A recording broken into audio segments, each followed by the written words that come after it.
तार लगाए जा रहे हैं। वहीं दिल्ली की सीमाओं पर किसानों को रोकने के लिए बनाई जा रही बैरिकेडिंग को लेकर कांग्रेस नेता राहुल गांधी ने सरकार पर निशाना साधा है। राहुल गांधी ने कहा कि सरकार को पुल बनाने चाहिए, दीवारें नहीं। वहीं प्रियंका वाड्रा ने भी ट्वीट कर प्रधानमंत्री से पूछा कि अपने ही किसानों से युद्ध।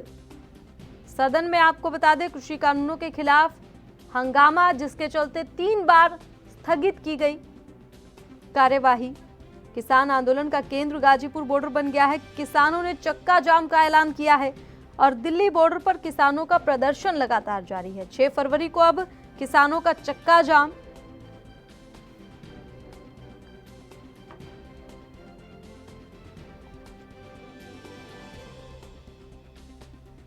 तो दिल्ली की सीमाओं पर बाड़ेबंदी। राकेश टिकैत ने पूछा है, जब हमें दिल्ली जाना ही नहीं तो किले क्यों लगाई जा रही हैं?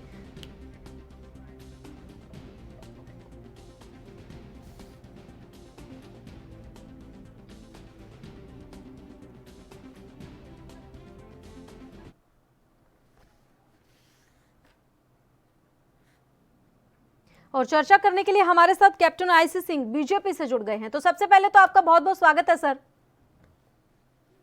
धन्यवाद जी, सीधा सवाल मेरा आपसे यही रहेगा, एक और किसानों का चक्का जाम, दूसरी ओर संसद में संग्राम, अब कैसे होगा समाधान किसान आंदोलन का? हिमांशी, सरकार शुरू से किसानों के साथ है जी। बार बार सरकार बुला रही है किसानों को, किस अपने दरवाजे खुले हुए छोड़े हैं। किसान कभी भी आ सकते हैं, ये किसान की तरफ से है। अगर किसान समझौता करना चाहते हैं, वाकई में चाहते हैं वो किसान हित, तो उन्हें आके समझौता करना चाहिए। और वो सिर्फ आम जनता को परेशान करना चाहते हैं। जिस तरह से आपने देखा कि बार बार बॉर्डरों को सील कर देते हैं। बॉर्डर सील करने से आज किसको परेशानी हो रही? सबसे ज्यादा आम जनता को, जो किसानों से ही जुड़े हुए लोग हैं। आम पब्लिक जो रोजमर्रा की अपनी जिंदगी आने जाने से उनकी तो बिल्कुल जैसे कहते हैं ना, एक थमसी गई है। तो ये इस तरह के जो कार्य कर रहे हैं किसान, तो मैं नहीं जानता हूं कि ये कार्य आम जनता के हित में है। क्या अगर आपने ऐसे ही जाम करना है तो आप जाइए सांसद भवन, आज जाम कर दीजिए, चले जाइए। उससे सरकार को फर्क पड़ेगा तो इससे पड़ेगा। आप रास्ता जाम करने से आम पब्लिक को फर्क पड़ रहा है। तो आम पब्लिक को क्यों परेशान कर रहे हो आप या तो आप ये दिखाना चाहते हो कि हम देश में इतने बड़े ताकतवर बन चुके हैं कि हम जो चाहें वो कर सकते हैं। कैप्टन साहब, तो आपको क्या लगता है फिर सदन में हंगामे से रुक जाएगा किसान आंदोलन? हंगामा करने वाले कौन है? आप देखिए ना, ये वो लोग हैं हंगामा करने वाले जिन्होंने 60 साल में कुछ किया नहीं, हाथ पे हाथ रख के बैठे रहे। अगर ये इतने ही किसान हितैषी थे तो इन्होंने अपने कार्यकाल में किसानों के लिए कुछ क्यों नहीं किया? आज कुछ होने जा रहा है तो वो क्यों हो रहा है? इसके लिए हंगामा हो रहा है। इसलिए नहीं हो रहा है कि ये किसान हितैषी है।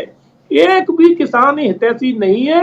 ये सिर्फ अपनी अपनी जो है ना, कोई हुई जमीन हासिल करना चाहते हैं, किसानों के कंधे पे रख के फायर करना चाह रहे हैं। तो हिमांशी जी, आप पहचानिए, ये लोग किसान हितैषी ना किसान नेता है।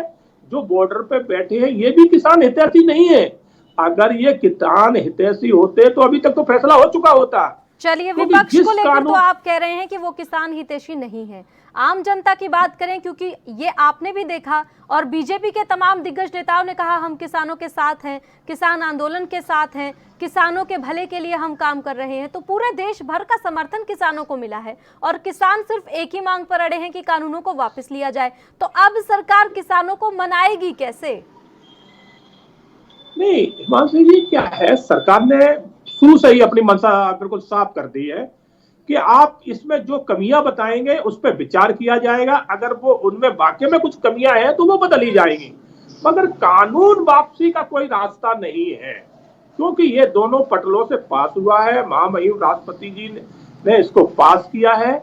उसके बाद ये कानून बनता है। कानून कोई एक कमरे में बैठ के नहीं बन जाता। तो कानून वापस होने की तो कोई गुंजाइश है ही नहीं। अगर किसान वाकई में चाहते हैं, ये किसान नेता, किसान के लिए नहीं मैं कह रहा हूं, क्योंकि किसान को तो बेचारे को यही पता नहीं है कि ये कानून में हमारे लिए क्या फायदा है, क्या हमारा अनहित है। ये जो नेता बने बैठे हैं, किसान की जो बागडोर संभाले बैठे हैं, किसान के नाम से वहां पर बैठ के मैं फिर वही बात आ जाएगी कि सौदेबाजी कर रहे हैं, विदेशी हाथों के ये बिके हुए हैं, विदेशी फंडिंग ले रहे हैं। तो मैं फिर बार बार यही दोहराता हूँ, आपने अगर सरकार को ही सबक सिखाना है, आप जाइए सांसद घेरिए। देखिए, विदेशी फंडिंग की जो आप बात कर रहे हैं, खालिस्तानी का मुद्दा एक बीजेपी बार बार ले आती है, तो आरोप प्रत्यारोप क्या इस तरीके से समाधान निकलेगा? क्योंकि आप बार बार खालिस्तानी कह देते हैं और वो लोग आप ही की पार्टी पर आरोप लगा देते हैं कि आप लोग किसानों के आंदोलन को कमजोर कर रहे हैं, तो इस तरीके से तो समाधान नहीं निकलेगा ना। नहीं तो आप बताइए, क्या है कि जब सरकार ने कहा है कि हम बिल में जो कमियां हैं उसको ठीक करने के लिए बिल्कुल तैयार हैं, आप जो कहेंगे हम बिल्कुल उसमें बदलाव लाएंगे, फिर ये एक जिद क्यों पकड़े हैं कि कानून वापसी चाहिए? इसका मतलब आपको पीछे से कहीं दिशा निर्देश मिल रहे हैं कि आप इससे नीचे कोई बात मानोगे ही नहीं। अगर आप सत्यता तो ये है कि अगर किसी चीज में कमी है तो हम ये कहेंगे इसको ठीक करिए, और आप उसमें ठीक ना करके आप कहेंगे इसको तो उठा के बाहर फेंक दीजिए, तो ये कोई तरीका, समझौते का तरीका नहीं होता है। तो मैं यही कहूंगा कि किसान जो नेता बन के बैठे हैं उनकी मंशा बिल्कुल नहीं है कि किसान बिल पे कोई समझौता हो, वो इसी तरह से बैठे रहे देश में और आम जनता के बीच में एक माहौल खराब करना चाह रहे हैं और कर भी रहे हैं। जिस तरह से आम जनता की रास्ता रोक के बैठे हैं, इससे सरकार को क्या परेशानी हो रही है? सरकार तो अपने रास्ते से आ जा रही है। आपने अगर सरकार को ही सबक सिखाना है तो जाइए संसद भवन घेरिए, आम जनता का रास्ता छोड़ दो। इस रास्ता जो रोक के बैठे इससे तो आम जनता परेशान है, सरकार परेशान हो रही है, सरकार के सारे कार्य चल रहे हैं। और आम जनता की परेशानी देखना भी तो सरकार के हाथ में है, सरकार के ही तो अंडर आता है आम जनता की परेशानी देखना। सर, आम जनता की परेशानी देखने के ही लिए, किसानों की परेशानी देखने के लिए ये बिल लाया गया है। ये बिल है ही आम जनता के और किसान के हित का। चलिए, वो ये नहीं चाह रहे, वो नहीं चाह रहे कि ये जो है ना इस बिल पास हो। ठीक है, एक बार हमारे साथ मनोज भारद्वाज कांग्रेस प्रवक्ता जुड़ गए हैं। बहुत बहुत स्वागत है आपका मनोज भारद्वाज जी। जी धन्यवाद। सदन में संग्राम, ऐसे रुकेगा किसान आंदोलन, क्या कहेंगे बताइए? देखिए हिमांशु जी, जिस प्रकार से भारत देश के अंदर जो हमारा संविधान है वो प्रत्येक नागरिक को ये अधिकार देता है कि वो अपने किसी बात का अगर विरोध करना चाहें तो लोकतांत्रिक तरीके से वो अपनी बात का सरकार के सामने विरोध दर्ज कर सकते हैं।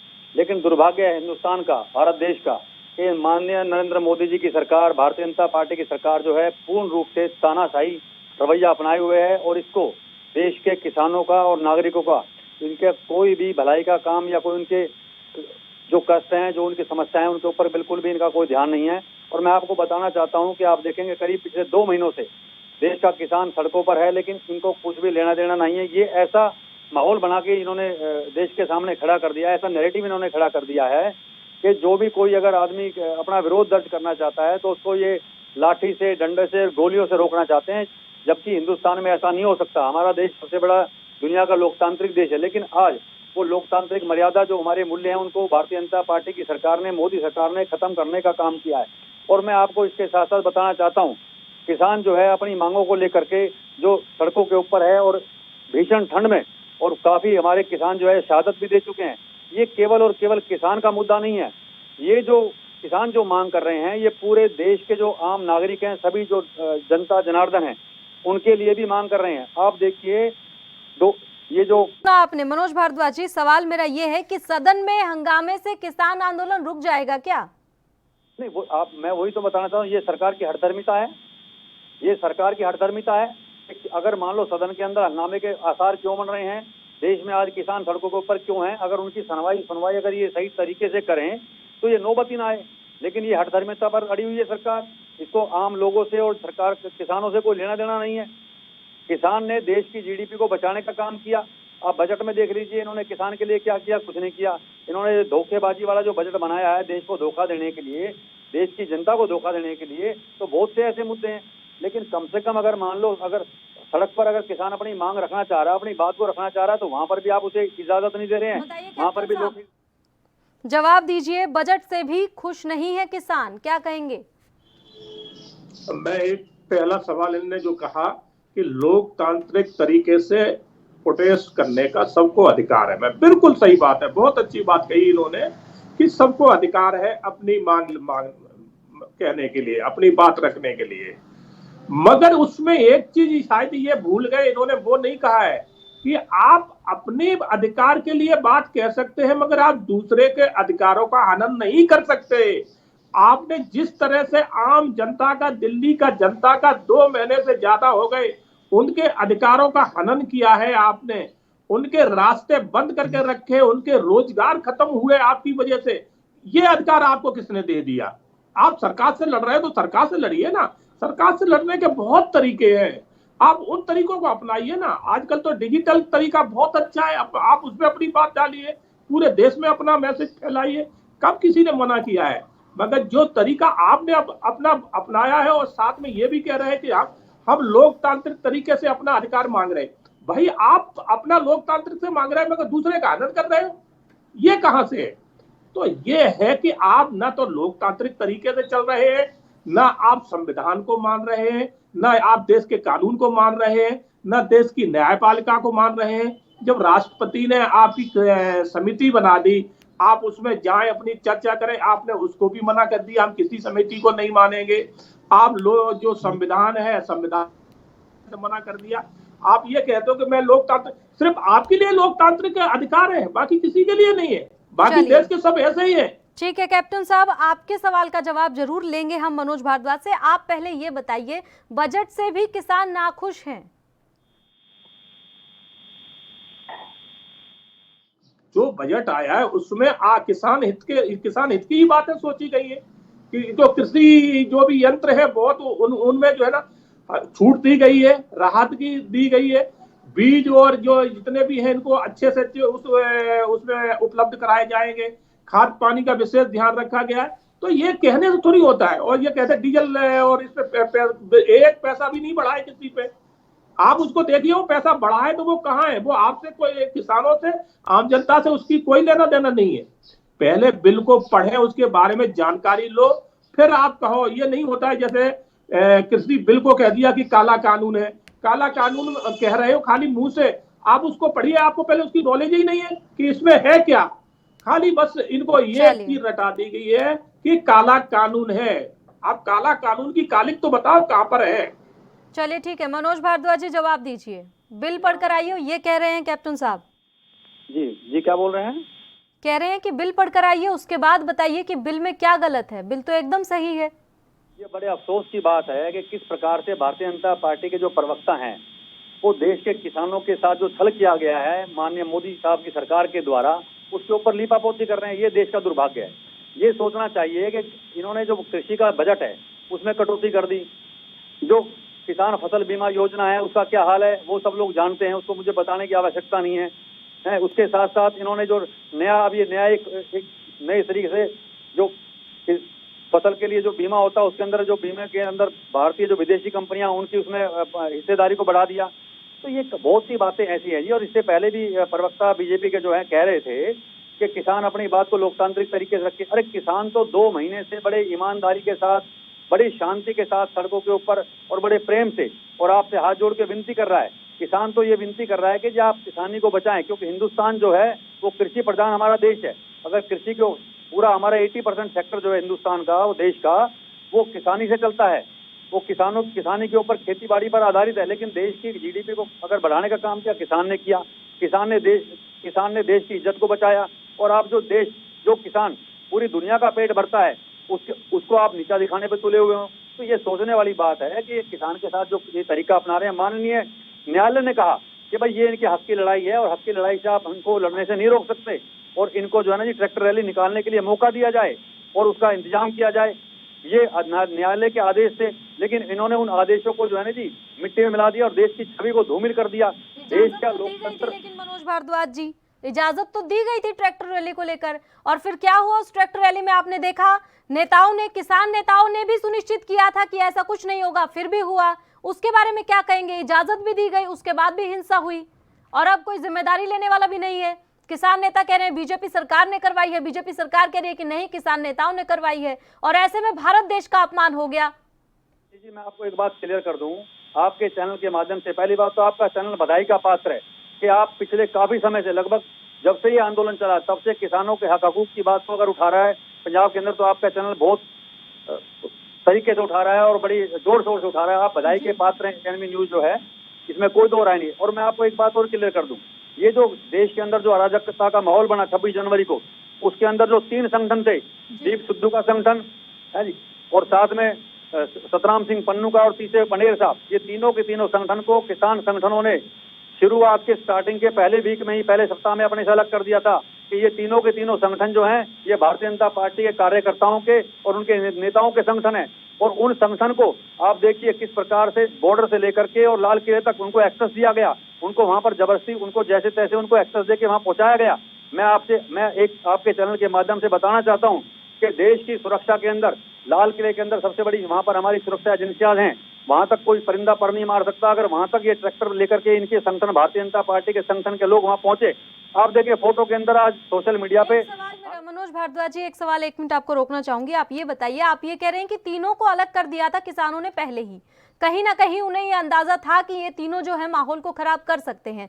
क्या उसके बारे में आप लोगों ने सरकार को सूचित किया था कि ये लोग माहौल खराब कर सकते हैं, ताकि सरकार उन पर अलग से नजर रखे?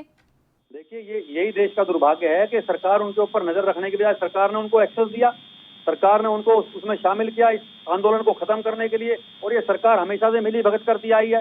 ये सरकार जो है, ये सरकार भारतीय जनता पार्टी की सरकार जो है, लोकतांत्रिक सरकार नहीं है, ये अराजक सरकार है। मैं तो आपको कहना चाहूंगा कि ये ऐसी अराजक सरकार हिंदुस्तान के इतिहास में पिछले 70 सालों में कभी नहीं बनी। सबसे बड़ी अराजक सरकार जो है मोदी सरकार है। आप देखेंगे गृह मंत्री जी जो तड़ी पार भी रह चुके हैं किसी टाइम अपने समय के अंदर, लेकिन ऐसे ऐसे लोग आज देश की गृह मंत्री की गद्दी पर बैठ गए हैं, तो इन लोगों से हम क्या उम्मीद कर सकते हैं? इन्होंने ऐसे अराजक तत्वों को अपने नेता भी दूध के धुले नहीं है। कांग्रेस में जो लोग हैं, नेता हैं, प्रवक्ता हैं, जो भी है राजनीति पार्टी में, सभी दूध के धुले नहीं है। हम किसी भी पार्टी के सपोर्टर नहीं है, लेकिन उसके बावजूद मैं ये कहना चाहूंगी कि चाहे बीजेपी के हों चाहे कांग्रेस के हों, कोई भी पार्टी में तमाम इस तरीके के नेता हैं जिनके ऊपर तमाम आपराधिक घटनाएं आज भी चल रही हैं। बिल्कुल आपकी बात से मैं सहमत हूँ, लेकिन मैं इस बात से सहमत नहीं हूँ कि कांग्रेस पार्टी में ऐसे लोग हैं। हमारे कांग्रेस पार्टी के अंदर का आप इतिहास देख लें उठा करके, कभी भी कांग्रेस के इस लेवल के नेता ने कभी ऐसी छोटी राजनीति कभी नहीं करी। उन्होंने कभी देश में अराजकता का माहौल नहीं बनने दिया। हम पिछले 6-7 सालों से देख रहे हैं, भारतीय जनता पार्टी की सरकार ने, मोदी सरकार ने देश के अंदर केवल और केवल दंगे कराए, देश को जलाने का काम किया, प्रदेशों को जलाने का काम किया, देश के भाईचारे। आपातकाल को इसका मतलब आप सही मानते हैं? आपातकाल जो आया था वो आपकी नजरों में सही है? चलिए कैप्टन साहब से जवाब ले लेते हैं। कैप्टन साहब क्या कहेंगे, इनकी बात का जवाब दीजिए। अब मैं कहना चाहूंगा जी, कांग्रेस वो पार्टी है जिसने पूरे देश को जो है ना आपातकाल में ढकेल दिया था। वो प्रेस को इन्होंने, मीडिया की आजादी भंग कर दी थी, आम जनता की आजादी भंग कर दी थी। मतलब जो भी अगर एक शब्द मुंह से निकाले उसको सीधी जेल होती थी। मतलब देश ऐसे लगता था कि ये देश हिंदुस्तान नहीं रहा है, ये अब पता नहीं तालिबान बन, मतलब सब कुछ देश में खत्म हो चुका था। ये वही कांग्रेस है। फिर इन्होंने देखा कि जब इंदिरा गांधी जब खत्म हुई थी तो इनका प्रधानमंत्री निकल के आया, उसने कहा कि जब कोई बड़ा पेड़ गिरता है तो धरती हिलती है। भूल गए क्या? सरेआम नरसार कराया था इन्होंने सिक्कों का। आज उन्हीं के सिक्कों के कंधे पे तक के फिर बंदूक चला रहे और कहते हैं कि कांग्रेस पार्टी बहुत अच्छी है।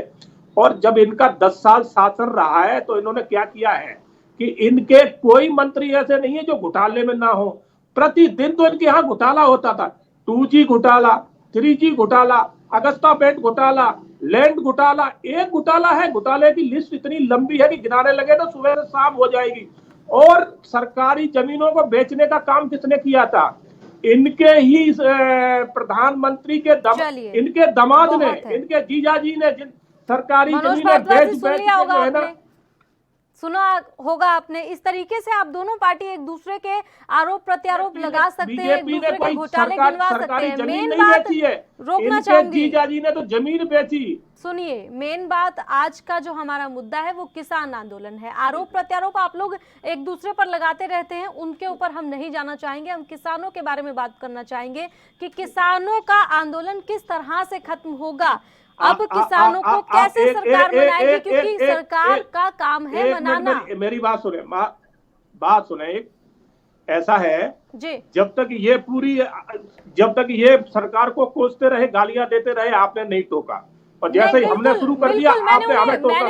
मैंने साफ कहा। ये पक्षपात मत किया करो। नहीं, बिल्कुल नहीं, आप ये आरोप बिल्कुल भी नहीं लगा सकते कैप्टन साहब, आप ये आरोप नहीं लगा सकते। मैंने उन्हें तुरंत टोका, मैंने उन्हें तुरंत टोका कि कांग्रेस पार्टी में भी ऐसे लोग हैं, और मैंने ही उन्हें कहा कि आपातकाल को इसका मतलब आप सही मानते हैं, तो आप पक्षपात का आरोप तो बिल्कुल भी नहीं लगा सकते हैं। मैं दोनों को इक्वल मौका दे रही हूँ अपनी अपनी बात रखने का। आपने उन्हें जो बातें सुनाई, मैंने उनके ऊपर भी उन्हें साफ कह दिया कि इस तरीके के आरोप प्रत्यारोप आप लगाते रहेंगे, लेकिन आज का जो मुद्दा है किसान आंदोलन, हम दोनों को उससे नहीं भटकना है, तो हम किसानों पर बातचीत करेंगे तो ज्यादा बेहतर रहेगा।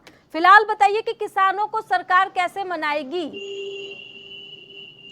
सरकार की बिल्कुल मंशा साफ है, जब चाहे किसान आ सकते हैं, सरकार के साथ बैठ सकते हैं, माननीय कृषि मंत्री के साथ बैठ के जो भी चर्चा करना चाहे, सरकार ने बिल्कुल अपना साफ कर दिया है कि आप जो बदलाव इसमें कमियां बताओगे उनमें बदलाव लाया जाएगा। मगर सरकार ने इस शुरू डे से ही, फर्स्ट डे से ही लेकर क्लियर कर दिया है कि कानून वापस नहीं होंगे, और आज भी सरकार यही कह रही कि कानून वापस नहीं होंगे, इनमें जो कमियां होंगी उनको दूर किया जाएगा। इसमें सरकार कतई, कैप्टन साहब, किसानों ने भी तो साफ कह दिया है कि हम घर वापसी नहीं करेंगे जब तक कानून वापस नहीं। नहीं, सरकार अपनी बात पर अड़े हैं, किसान अपनी बात पर अड़े हैं। बताइए अब आप मेरी बात सुने एक बार जी। किसान नहीं अड़े हैं, किसान से आप सर्वे कराइए तो ये 2% भी नहीं निकलेंगे। पूरा देश का किसान कह रहा है कि ये कानून सही है। ये किसान नेता अड़े हैं, जो उनके नाम पे वहां बैठ के नेतागिरी कर रहे हैं, वो अड़े हैं, क्योंकि उनको दिशा निर्देश विदेशों से मिल रहा है, वहां बैठने का खर्चा विदेशों से आ रहा है। कौन दे रहा है विदेशों से कैप्टन साहब? विदेशों से कौन दे रहा आदेश? खालिस्तान दे रहा है, सीधा सीधा खालिस्तान को क्यों बीच में ले आते हैं? आप सर्वे, खालिस्तान के झंडे इन्होंने लगवाए, खालिस्तान का लंगर इन्होंने चलवाया। खालिस्तान ने कौन सा झंडा? निशान साहिब का झंडा फहराया गया था, खालिस्तान का झंडा नहीं था, जिसे बार बार खालिस्तानी झंडा कहा जा रहा है। वो खालिस्तान लेके ही चलते हैं उस झंडे को। मना करे खालिस्तान को लेके झंडा चलता है उसको? अरे मना करना चाहिए ना कि हमारे झंडे को आप इस तरह के कार्य में आप क्यों लेके जा रहे हो, जहां आप देश विरोधी काम कर रहे हो, तो इनको मना भी करना चाहिए ना। तो मनोज भारद्वाज जवाब दीजिए। मैं आपको एक बात बताना चाहता हूं, देश का कितना बड़ा दुर्भाग्य है, भारतीय जनता पार्टी की सरकार आज केंद्र में है, और ये सरकार केवल और केवल कोई काम नहीं कर रही है, देश को बांटने का काम कर रही है। एक धर्म विशेष को किस प्रकार से बदनाम करने की साजिश भारतीय जनता पार्टी की सरकार ने करी है। ये देश बड़े नजदीक से इन सभी बातों को देख रहा है, सुन रहा है, और कभी आने वाले समय में भारतीय जनता पार्टी को कभी माफ नहीं करेगा कि आप एक धर्म विशेष को किस प्रकार से बदनाम करना चाहते हैं। जो इस धर्म के जो संस्थापक गुरु नानक देव जी ने हमेशा एक बात कही थी कि जो भी कमाएंगे बांट के खाएंगे। उन्होंने देश को जोड़ने का काम किया। देश की आजादी में जो सिखों की जो भूमिका रही उसको कोई भुला नहीं सकता, और ऐसे धर्म को, ऐसे पवित्र धर्म को, ऐसे धर्म के नेताओं को और ऐसे धर्म को और देश को आप बांटने का काम कर रहे हैं। आने वाला समय भारतीय जनता पार्टी को पूरे देश में कभी माफ नहीं करेगा देश का नागरिक, जिस प्रकार से आपने एक धर्म विशेष को बदनाम करने की कोशिश करी है। और जहां तक ये झंडे का सवाल उठाते हैं, आरएसएस का मुख्यालय नागपुर के अंदर इन्होंने 50 वर्षों तक उसके ऊपर देश का तिरंगा नहीं लहराया। आज ये झंडे की बात करते हैं। इन्होंने कभी देश को माफी वीर बन गए। इन्होंने अंग्रेजों से माफी मांगी, ये अंग्रेजों के गुलाम है, इन्होंने अंग्रेजों की गुलामी करी, और जैसे अंग्रेजों से इन्होंने सीखा था आज वही काम ये देश के अंदर कर रहे हैं। ऐसा तो अंग्रेजों का समय भी नहीं होता था कि हर आदमी को अपनी बात कहने का अधिकार। कैप्टन साहब से जवाब सुन लेते हैं। जी बोलिए कैप्टन साहब। इनको समझाएं कि थोड़ा मर्यादा रखें डिबेट की। जब हम आपके बीच में नहीं बोल रहे तो आप भी जब हम बोले तो सुनने की क्षमता रखें। ठीक है। नहीं, हमें इनसे ज्यादा चिल्लाना आता है और इनसे ज्यादा उल्टा बोलना आता है, मगर मैं मर्यादा रखता हूँ। चलिए अपनी बात रखिए कैप्टन साहब। मेरा कहने का मतलब यही है कि कांग्रेस की जो कार्यनीति है, जो इनकी नीति है, वो लोग 70 साल से देख रहे हैं, और इन्होंने देश के लिए क्या किया है वो भी दुनिया जानती है, और अब क्या कर रहे हैं वो भी दुनिया जानती। तभी तो इनका हर्ष ये हुआ है कि आज ये कहाँ है, कहीं नहीं है। छोटी छोटी पार्टियों का सहारा लेने जाते हैं, वो भी इनको भगा देती है, क्योंकि उनका भी बंटा ढार करके आ जाते हैं। और हम आज अगर देश के हित में, आम जनता के हित में काम कर रहे हैं, तभी जनता ने दूसरी बार बम्पर जीत दे के हमें फिर बैठाया है। और आप अभी थोड़ा उंगलियों पे गिनती भी है, अगले चुनाव में ये भी नहीं रहेगी, क्योंकि दुनिया देख रही कि आप जाते किसके साथ हो। जो देशद्रोही होते हैं उनके कंधे पे हाथ रख रहे हो आजकल। तो दुनिया आज बेवकूफ नहीं है, आज युवा बहुत पढ़ा लिखा है, समझदार है, वो अपना हित अनित अच्छी तरह से समझता है। वो समय निकल गया जब लोगों को आप जाति धर्म में बांट। चलिए कैप्टन साहब, 1 मिनट के लिए आपको रोकना चाहूंगी। फिलहाल राकेश टिकैत क्या कुछ कह रहे हैं, सुनिए। ठीक है, आपको नहीं लग रहा है कि यहाँ पर राजनीतिक रंग देने की कोशिश कहाँ है? यहाँ मंच पे है कोई? अच्छा, यहाँ आप बताइए, अभी कोई बातचीत हुई है जगह खाली करने के लिए बात की गई थी? काफी 27 तारीख के बाद से भीड़ है वो लगातार आपके भावुक होने के बाद लोग भी भावुक हो गए, किसान लगातार आ रहे, क्या कहना चाहिए? तो मैं क्या करूँ फिर बताओ? आप बताइए कि ये आंदोलन भीड़ का ही तो है। क्यों? वो जनता को आगाह करने के लिए आए कि अनाज इसी किलेबंदी में बंद होगा, वहाँ तक कौन जा सकता है फिर वो बता दो। यहाँ पर आप लोगों ने फिर से एक बार मार्च करे 6 तारीख को यहाँ पर मार्च नहीं ये चक्का जाम तो ये हो ही तो रहा है, अपने आप करके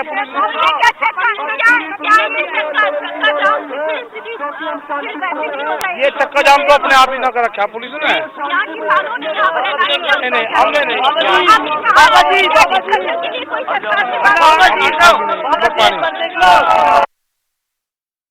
तो सुना आपने राकेश टिकैत को। मेरा सवाल आपसे रहेगा अब मनोज भारद्वाज जी। मनोज जी, आपसे ये जानना चाहूंगी, कानून तो बहाना है, चुनाव असली निशाना है, क्योंकि ये आरोप आप पर लग रहे हैं कि कांग्रेस का अस्तित्व जो है वो खत्म होता जा रहा है, जिसके चलते अब वो ऐसा कर रही है। देखिए हिमांशु जी, कांग्रेस पार्टी कोई पार्टी नहीं है, एक विचारधारा है जिसको कि देश के करोड़ों करोड़ लोग आत्मसात करते हैं।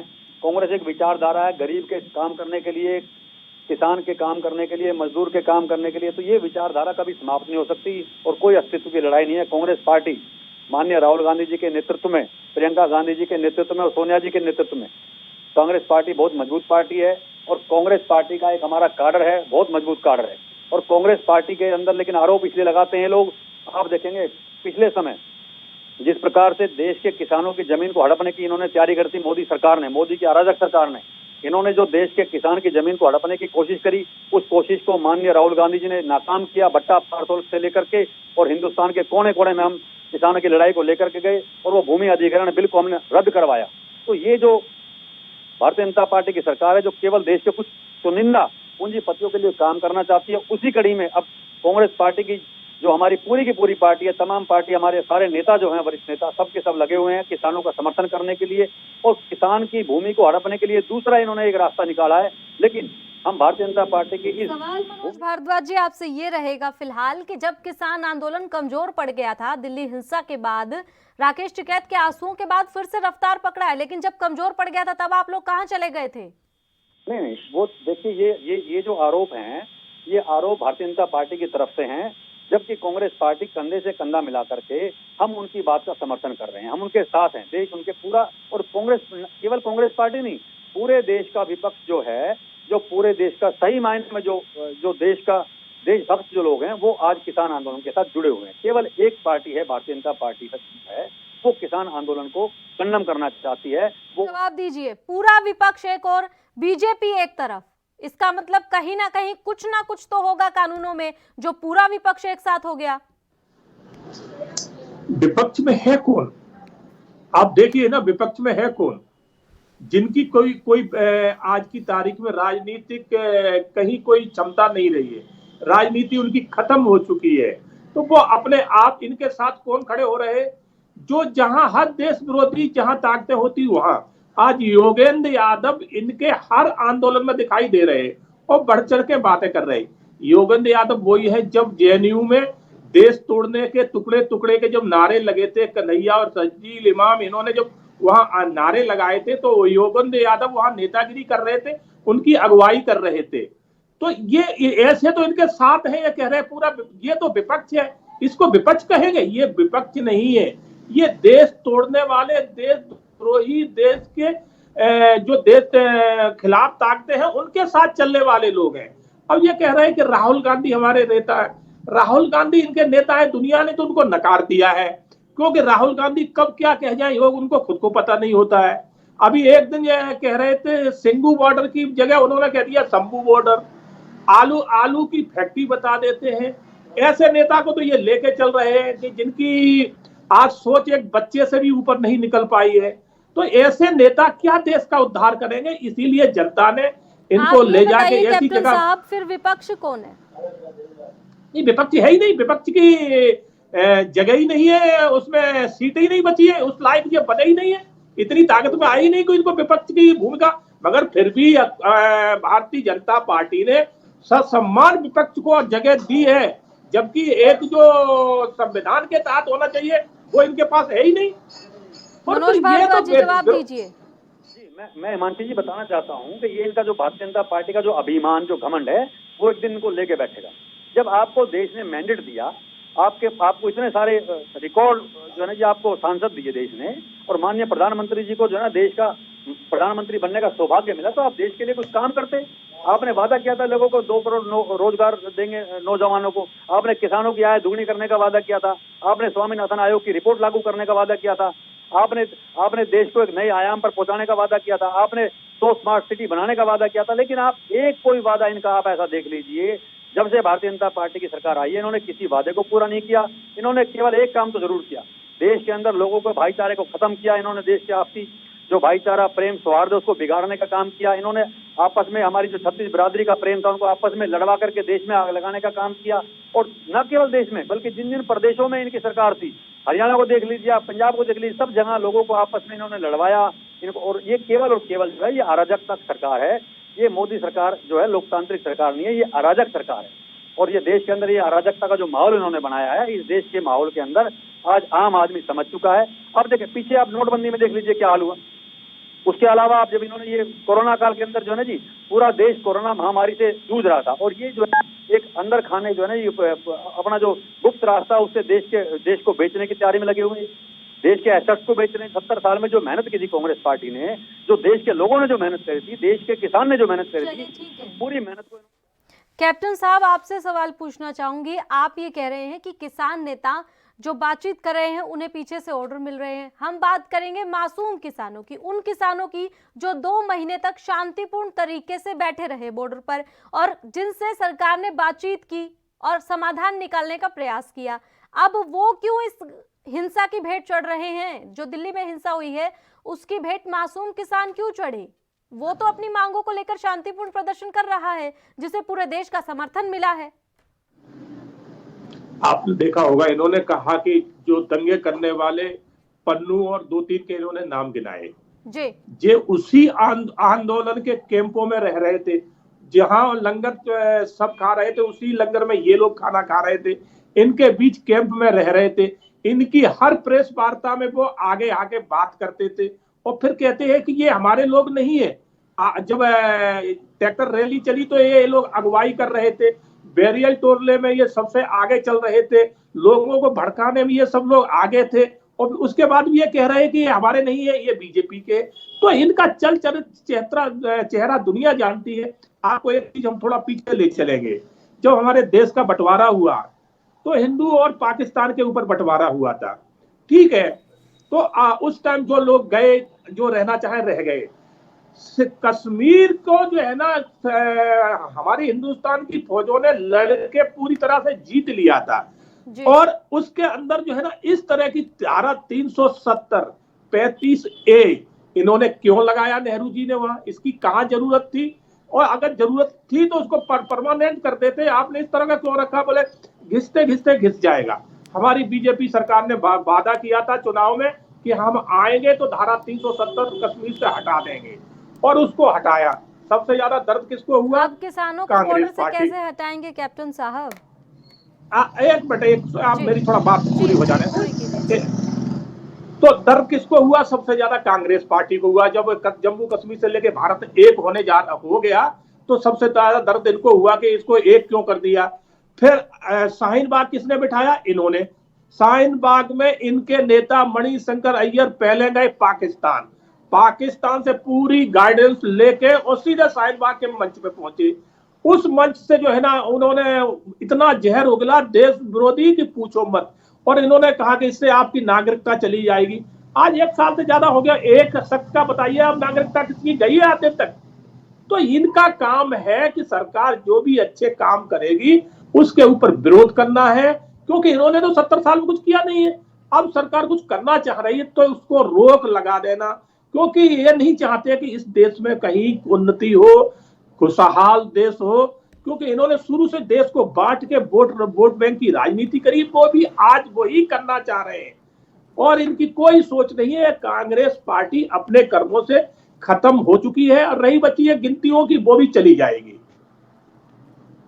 जवाब दीजिए मनोज भारद्वाज जी। तो आपसे एक रिक्वेस्ट है, आप कृपा करके कांग्रेस पार्टी का क्या है उसको छोड़ दीजिए। आप देश को संभालिए, आपको मौका मिला है सर, आपको नहीं, अभी तो आप अभी तो बहुत कांग्रेस का की मौका तारीफ मिला कर रहे है। थे ना। देश के किसान से प्रेम कीजिए, आपने वादा किया था कि स्वामीनाथन आयोग की रिपोर्ट का लागू करेंगे, देश के किसानों की आय को डबल करेंगे। आपने उस विषय पर कुछ नहीं किया।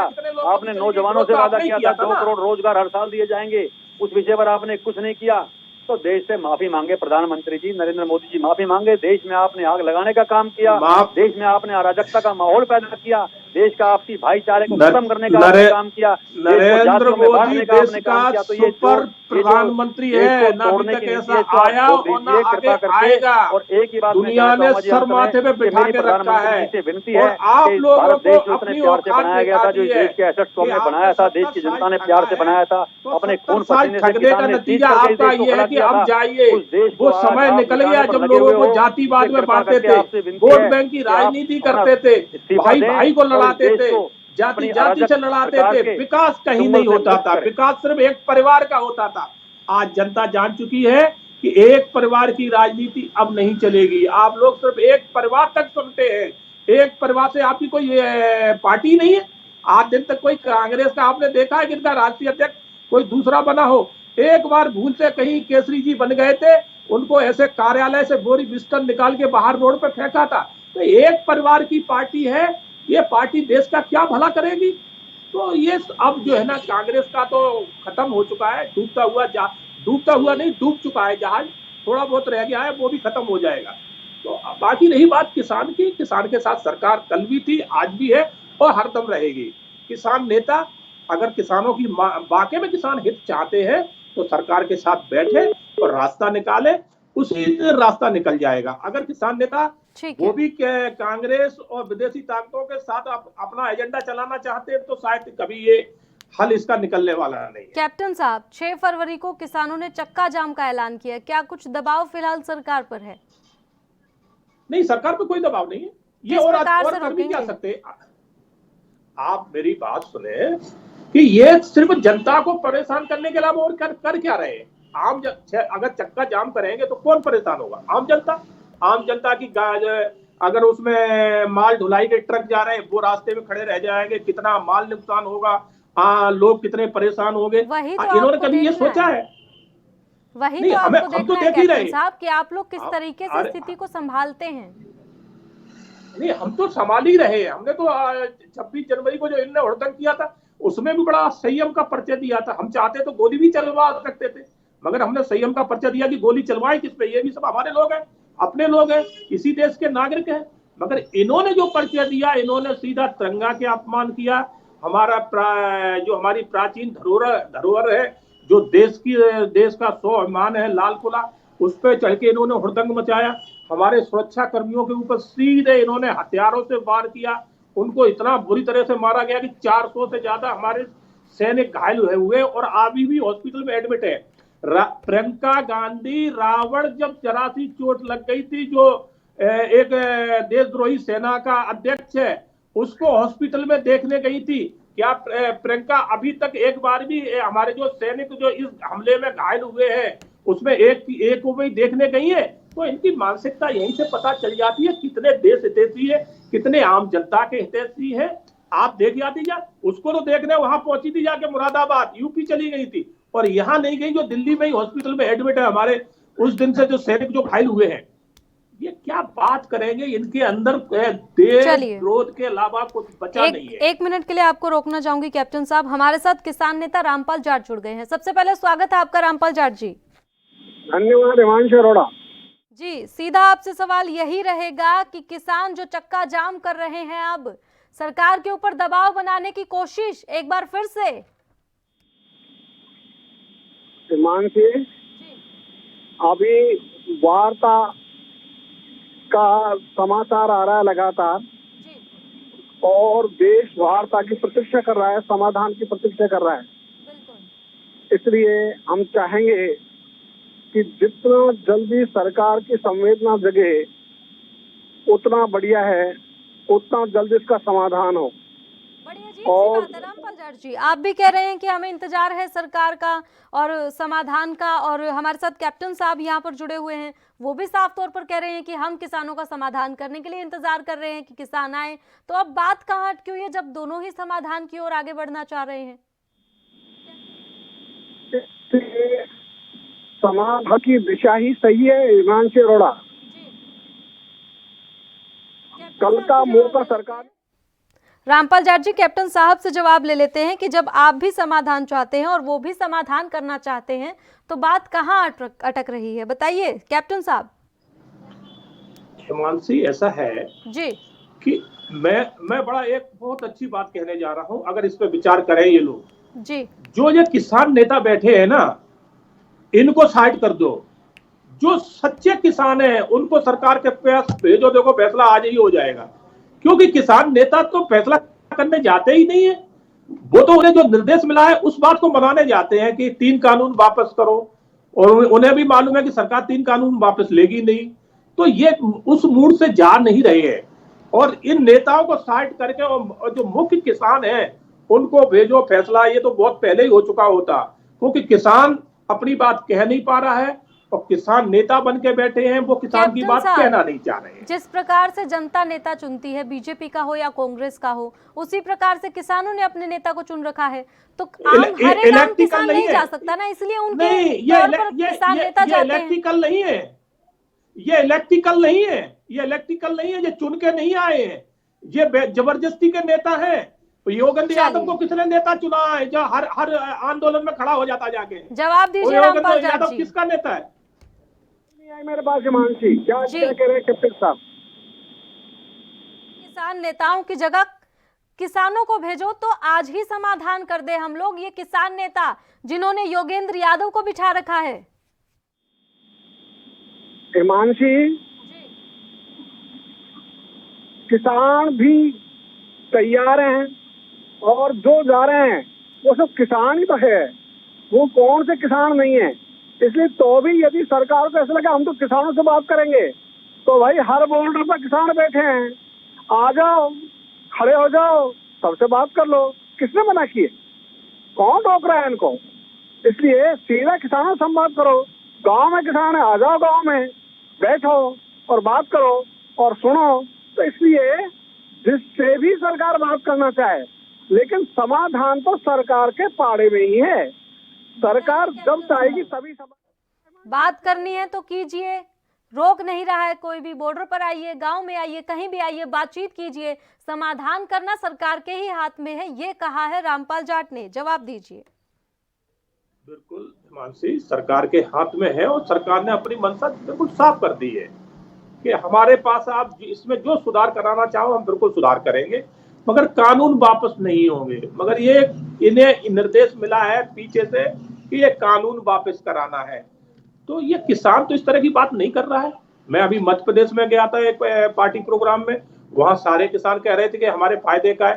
उत्तर प्रदेश में सारे किसान कह रहे हैं हमारे फायदे का है। बंगाल में मैं एक बार गया, वहां भी। और तो और इनकी सरकार राजस्थान का सारा किसान कह रहा है कि ये बिल हमारे फायदे का है।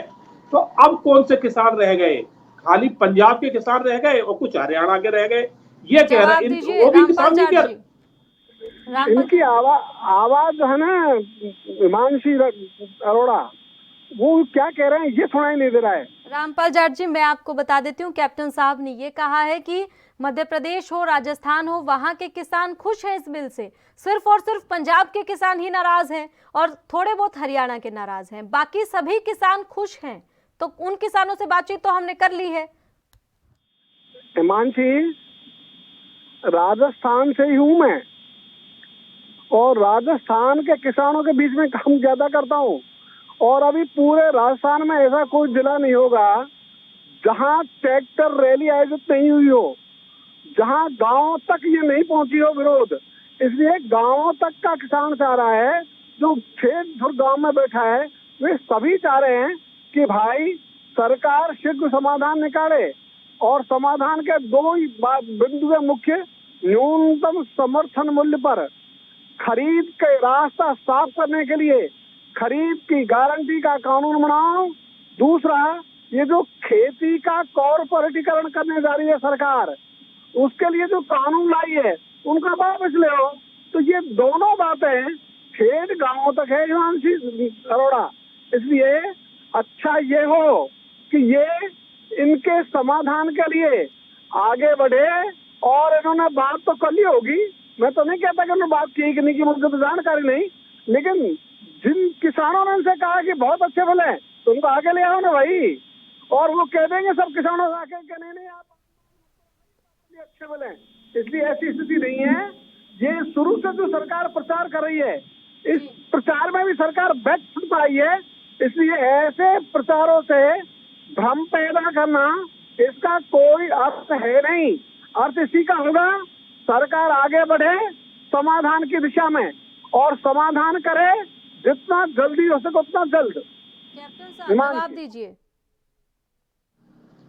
रामपाल जी को मैं बताना चाहूंगा कि जिस आप राजस्थान की बात कर रहे हैं, उसी राजस्थान के बॉर्डर पे, शाहजहांपुर बॉर्डर पे 40 पंचायतें राजस्थान से निकल के बाहर आई हैं, जो आपका खुल के विरोध कर रही है और कह रही है आप यहाँ से जाइए, नहीं तो हमें बलपूर्वक अगर शासन नहीं हटाएगा तो मैं आपको बलपूर्वक यहाँ से हटाऊंगा।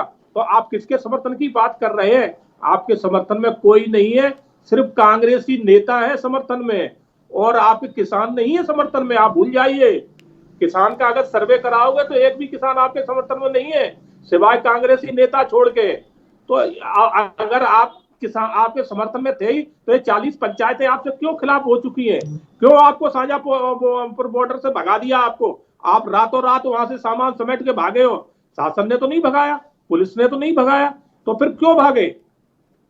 जवाब दीजिए रामपाल जाट जी। सवाल सुना आपको कैप्टन साहब का? कैप्टन साहब की आवाज नहीं आ रही। कैप्टन साहब कह रहे हैं शाहजहांपुर बॉर्डर में 40 पंचायतें जिन्होंने विरोध किया है और उन्होंने किसानों को वहां से भगा दिया, सरकार ने नहीं भगाया, तो उन्होंने विरोध क्यों किया? राजस्थान की बात कर रहे हैं यहाँ पर। ऐसा है, राजस्थान में शाहजहांपुर बॉर्डर पर हम हैं और वहाँ न तो किसी को भगाया न कोई वहां से भागा है, सब वही हैं। इसलिए ये जो जानकारी है ये अधूरी है। और इसमें एक बात और जोड़ना चाहूंगा हिमांशी, अंग्रेजों का जब राज था, आजादी की लड़ाई चल रही थी, तो अंग्रेज भी यही भाषा बोलते थे जो अभी हमारे मित्र बोल रहे हैं। वो यही बोलते थे, भाई मुसलमान तो चाहते नहीं आजादी, हम कैसे आजादी देते, है ना, दलित तो आजादी चाहते नहीं, हम कैसे आजादी देते। इसलिए आंध्र में तो आंदोलन नहीं, हम कैसे आजादी देते। इसलिए आंदोलन जो होते हैं उसमें 100 में से 100 आदमी नहीं आते। आंदोलन करने वाले संख्या में हमेशा ही कम होते हैं। तो कुल जनसंख्या के अनुपात में इतनी बड़ी संख्या नहीं हो सकती। उस समय 33 से लेकर 36 करोड़ तक जनसंख्या थी, लेकिन 10,000 से ज्यादा मुझे जानकारी नहीं कभी कांग्रेस की विरोध प्रदर्शन में लोग रहे हो। तो इसलिए यदि 10,000 ही रहे तो वो तो 33 करोड़ में से कोई प्रतिशत था ही नहीं। यदि अंग्रेज भी कहते हम तो आजादी नहीं देते भाई, जब तक 33 से 36 करोड़ लोग नहीं आएंगे हम कैसे आजादी दे दें, कैसे मान लेंगे? आपकी बात सही है। और उस समय भी बहुत से लोग थे जो ये कहते थे अंग्रेजों का राज तो भगवान का दिया हुआ वरदान है, इसलिए इसका विरोध करना तो पाप है। तो ये भी पीढ़ी थी। तो ऐसे लोग हमेशा रहेंगे, कोई नई बात नहीं है। इसलिए अंग्रेजों के समर्थन में भी दूसरी डिबेट पे जाना है। आज भी सरकार का समर्थन कोई है तो ठीक है, वो रहेंगे। इसलिए लेकिन सरकार का समर्थन और लेते। ठीक है कैप्टन साहब, अपना आखिरी कमेंट दीजिए। सुना आपने हमारा आखिरी रामपाल जाट जी को? जी हाँ, सुन लिया। रामपाल जी किसान नेता के तो बाद में है, पहले ये शुद्ध कांग्रेसी है, तो कांग्रेस का ही पक्ष रखेंगे। मगर मैं सरकार की तरफ से कह रहा हूँ, सरकार की मंशा बिल्कुल साफ है कि ये कैप्टन आए साहब वो हमारे कह रहे हैं साथ कि वो खुद बैठे। शाहजहांपुर बॉर्डर पर बैठे हैं, किसी ने उन्हें बिल्कुल नहीं, मैं दो बार शाहजहांपुर हेलो, पूरा क्षेत्र इनके खिलाफ है, इनको ज्यादा से ज्यादा भगा दिया है। वहाँ गिनती और वहाँ एक भी गांव नहीं है जो इनका विरोध ना कर रहा हो, सब खुल के विरोध कर रहे हैं। इन बातों से कोई तंत्र नहीं है। अगर इन्हें सोल्यूशन निकालना है तो सरकार के साथ बैठे और बिल पे बात करें, बिल में जो कमियां हैं उनको ठीक कराएं और अपनी जिद को छोड़ें, जिससे आम जनता को राहत मिले, सरकार भी अपना खुले मन से काम कर सके। बाकी ये ना करने का तरीका ये है कि 3 बिल वापस लो। सरकार कभी भी 3 बिल वापस नहीं लेगी। आप 2 महीने नहीं, आप 2 साल बैठे रहना। सरकार ने बिल आपने पास नहीं करे, देश की पूरी जनता ने बिल को पास किया है। सिर्फ खाली पंजाब ने अकेले ने, और पंजाब में तो पहले ही पास हो चुका है। जहां से विरोध उठा है वहां की सरकार तो बिल पास कर चुकी है। तो आप उनका क्यों विरोध क्यों नहीं कर रहे? आप पंजाब सरकार का विरोध करिए जाके ना। कैप्टन साहब, बिल कि आपने जनता ने क्यों पास पास कर नहीं दिया? किया है, बिल जनता ने पास नहीं किया है। जैसे आप कह रहे हैं कि हर किसान नहीं बैठा धरने पर, वैसे ही हर जनता का वोट तो देकर नहीं आया था बिल को पास करने में। उन्हीं नेताओं ने वोट दिया जिनको आप कह रहे हैं कि वो विपक्षी नहीं है। वही मैं कहना चाह रहा हूँ जी, बिल बनता है तो जनता के चुने हुए जो नुमाइंदे हैं उन्हीं के द्वारा बनता है। बिल्कुल, मैं भी वही कहना चाह रही हूँ आपको। बिल्कुल, मेरा भी यही कहना है कि जनता के चुने हुए जो लोग होते हैं, जो सांसद होते हैं, जो विधायक होते हैं, सब जाके बिल को चुनते हैं। और उनमें विपक्ष के भी नेता होते हैं जिन्हें आप कह रहे हैं कि विपक्ष आज देश में है ही नहीं। विपक्ष अपनी भूमिका निभा ही नहीं रहा है, तो विपक्ष को आप कैसे आप मानेंगे? ये कह सकते हैं कैप्टन साहब कि विपक्ष अपनी भूमिका नहीं निभा रहा है, लेकिन आप विपक्ष नहीं है ये नहीं कह सकते। नहीं, ये इसलिए कह रहा हूँ हिमांशु जी, थोड़ा आप हमारी बात को समझे कि मैं क्या कहना चाह रहा हूँ। विपक्ष का होता है कि देश के जो सराहनीय कार्य है, देश हित के कार्य है, आप उनमें भागीदारी लें। ना सिर्फ आप विरोध इसके लिए करें कि हम विपक्षी हैं, हमें विरोध करना है। तो आज इनकी भूमिका वो बन चुकी है कि हमें सिर्फ विरोध करना है, काम चाहे हित का हो या ना हो, सिर्फ हमें विरोध इसलिए करना है कि हम विपक्षी है। आपका आखिरी कमेंट यही है कि 2 महीने क्या 2 साल हो जाएं, लेकिन आप अपनी बात पर अड़िग रहेंगे कि कानून वापस नहीं? अड़िग नहीं है। अड़िग चीज बात अलग हो जाती है। हमने बहुत अच्छे कानून बनाए हैं और किसान हित के हैं। इनमें कमी पेशी है, उनको हम बिल्कुल खारिज नहीं करेंगे, कुल मिला के आप रद्द नहीं करेंगे इन्हें? नहीं, ये तो मतलब ही नहीं है। उनमें कमियां हैं, उनको दूर करेंगे। चलिए, बहुत बहुत शुक्रिया हमारे साथ जुड़ने के लिए, चर्चा के लिए। और हमारे साथ किसान नेता बने हुए हैं। तो आपने सुना कि साफ कह दिया है कैप्टन साहब ने, 2 महीने हो जाएं चाहे 2 साल हो जाए, कानूनों में कोई कमी नहीं है। बताइए रामपाल जाट जी। मानसी, पहली बात, ये 5 जून को 3 कानूनों के अध्यादेश लेकर आए। उस समय कोविड-19 का प्रभाव था, कोरोना संक्रमण चल रहा था। इनको जानकारी ये रही होगी, अनुमान ये होगा कि इस समय कोई विरोध करने नहीं आएगा, क्योंकि बहुत बड़ा डंडा है कोरोना का। उसके बाद में विरोध हो गया। फिर ये विधेयक लेकर आया लोकसभा में। लोकसभा में माननीय सदस्यों ने मांग रखी कि इसको सेलेक्ट कमेटी को सौंप दो, प्रवर समिति को सौंपो, जिससे देश भर में इन पर चर्चा हो जाएगी। सरकार ने इसको रिजेक्ट किया, प्रवर समिति को नहीं सौंपा, बहुत जल्दी में थी सरकार। और फिर ये राज्यसभा में इसको लेकर आए। राज्यसभा में मत विभाजन की मांग की गई और मत विभाजन की मांग को रिजेक्ट करते हुए ध्वनि मत से।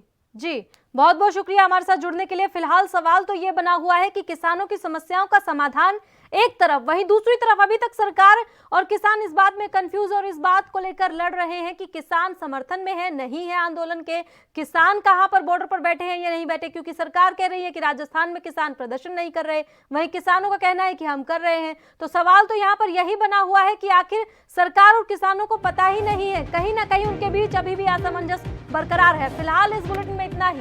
आप देखते रहे एएनबी न्यूज। नमस्कार।